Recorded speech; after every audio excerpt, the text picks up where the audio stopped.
Hey, Stephanie, and all the passionate, purposeful, and powerful entrepreneurs out there. Stephanie, I don't think I've told you before, but the name of your group is awesome. It really resonates with me, and I don't think I've told you that before. I also want to thank you for the opportunity to do a go live in your group. I have not done a live in your group because they land on Wednesday, and I have actually been super busy on Wednesdays over the last few weeks. And I have only a few minutes before I am hopping off to go make dinner, and I'm going through this site, and I saw that, hey, it is hashtag Livestream Wednesday in this group, and I'm like, I am hopping on. Not that I really have a prepared topic or anything, but I thought that I pulled up some notes on my other, I run dual monitor system. I don't know how many people do that. I actually run a dual monitor system, and sometimes I even have a laptop going. And the reason I have this, I am not overwhelmingly a computer freak, but I used to do my main business was bookkeeping, and it's a lot easier for me to have at least 2 or 3 screens so everything was out in front of me. So I pull up on my second screen that I still use some notes so that I could talk to you. And I forgot to tell you, introductions. Not everybody knows me.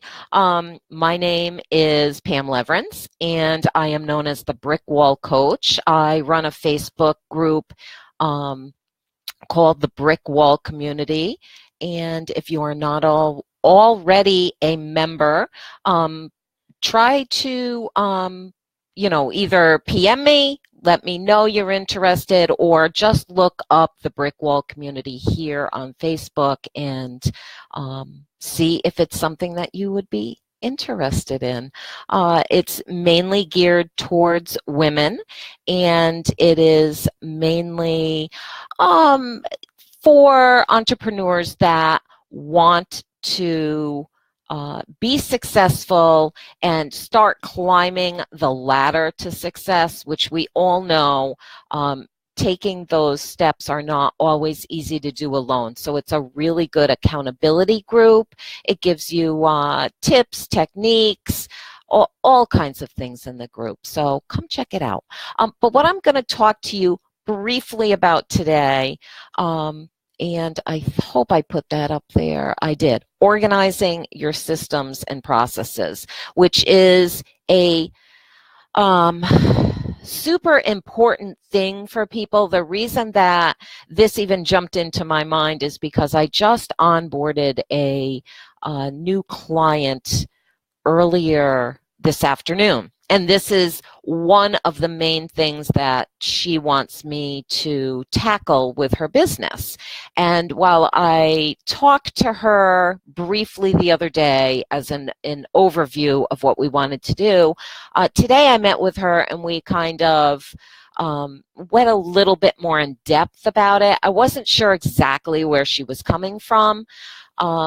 So it gave me a lot more insight to her business, how she's operating, and got me thinking there are a lot of platforms out there for document sharing just alone, document storage and document sharing.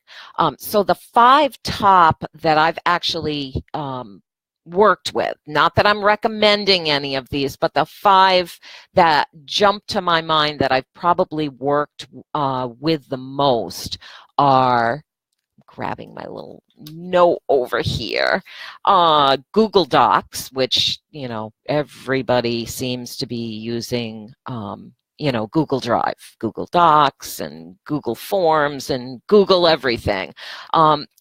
Probably my most favorite, if I had to name one. The only thing I don't like about the platform, well, there's two things. The first thing is that sometimes I have tabs open with multiple things going. And if I pull up my Google Drive, the other tabs sometimes stop working. Like, I don't know if it's a whole Google thing or not. I actually called the company and spoke to them and had a couple of complaints, and that was one of them. And they said that there are other people that have complained about that. It basically just means I have to go up to the top and, X out all my tabs because I have way too many open, but it freezes them or makes them go so slow. And it only happens when I go call up a Google Drive and try to get into documents, and I'm fine when I'm in there, but then when I switch back to another tab, it goes slow. So that would probably be my first drawback about that. The second one is when you have multiple emails, you have multiple Google Drives, and there isn't an easy way to connect them. You can connect them, but it is not easy. And that was my other really big complaint to Google, which, again, many other people have complained about, and they are working on that, but I don't think there's a quick fix for that either. But that is probably, if I had to name out of these 5 that I'm going to give you, my favorite one to work in would be the Google Drive. So that's number 1. Number 2, Dropbox. A lot of people use Dropbox. I use Dropbox. I absolutely do love Dropbox. I like the way that you can share so easily between people. You can call, for the most part, documents up and open them either in Google or download them onto your own computer, work on them, and then upload them. Dropbox is a nice way to stay organized and to share. The third one is ShareFile, and that is very similar to Dropbox. The reason that I like ShareFile, it operates like Dropbox. It costs you a little bit more money, and it's a little bit more secure. They have a better security than Dropbox. Let's see. The fourth one on my list is Box, and just Box. And again, it's similar to ShareFile in that you can share documents back and forth with your clients, and it is probably pretty secure. I don't want to say it's more secure than ShareFile. They each have their own level of encryption, but Box is right up there with ShareFile on being secure for document storage and document sharing. And then the fifth one is SugarSync, and that is Sugar Sync, SYNC, and that actually is just another similar one to ShareFile and Box. Again, it's the encryption level, and it depends on what type of documents you need to keep and share back and forth. A lot of these I used when I did bookkeeping and accounting work for people. There's a lot of personal information, and you don't want to just have that hanging out there on a Google Drive or even in Dropbox, because it's just not that secure to keep passwords or financial information in. So I had to find other ways, and these were just some of the things that I worked, some of the programs I worked on with my clients at the time. But those are 5 that are worth looking into. I'm sure, like I said, most people use Google, and depending on your business, I don't know how many docs you need to actually share back and forth with clients as much as you may be sharing them with your virtual assistant or one of your subcontractors to help you out, maybe your social media manager or something like that. But those are 5 that I am listing out today in the category that I am calling organizing your systems and processes.